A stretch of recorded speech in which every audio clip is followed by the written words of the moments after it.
Chapter 5. Snap. The moment Glenn flicked his fingers, the audience chamber shook a little. The flow of mana, which used to resemble a calm lake, rapidly became choppy waves and a gigantic iron door rose from the floor. The majestic iron door was large enough to almost reach the ceiling, and it was burning with golden flames. My lord? Roan strained his eyes. That door was the Sieghart repository, which could only be summoned by the lord of the house.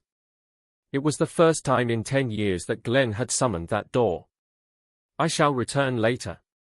As Glenn raised his hand, the golden iron door opened smoothly. He turned around to check the golden flames burning over the sword once more, before entering the repository. The repository was heaped with innumerable treasures. Elixirs and weapons of the highest level, gems that could buy a whole castle, and various books. They were treasures that could incite war throughout the continent should they be exposed. Neither weapons nor gemstones, nor the neatly stacked elixirs that fervently revealed themselves attracted Glenn's attention. He went straight towards the large bookcase, deep within the repository. The cylindrical bookcase shot up at the end of the repository as if it were a world tree, and there were various books of all sorts on every shelf. Tap. When Glenn lightly kicked the floor, his body began to rise into the air.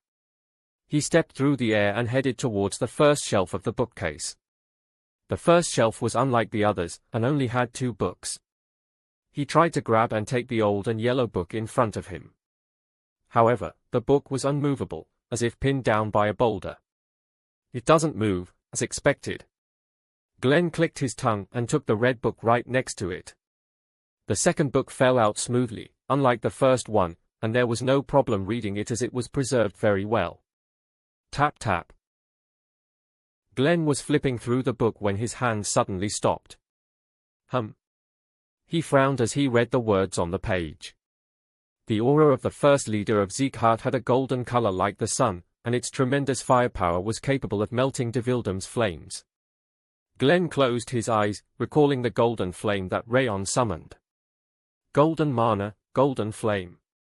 Yellow aura wasn't uncommon. But there was only one occurrence of mana with a dark gold color throughout the history of Sieghart. Rayon, what on earth? Mommy is sorry. As soon as Sylvia entered the annex building, she hugged Rayon tighter than usual, to the point that it was difficult to breathe. It's okay.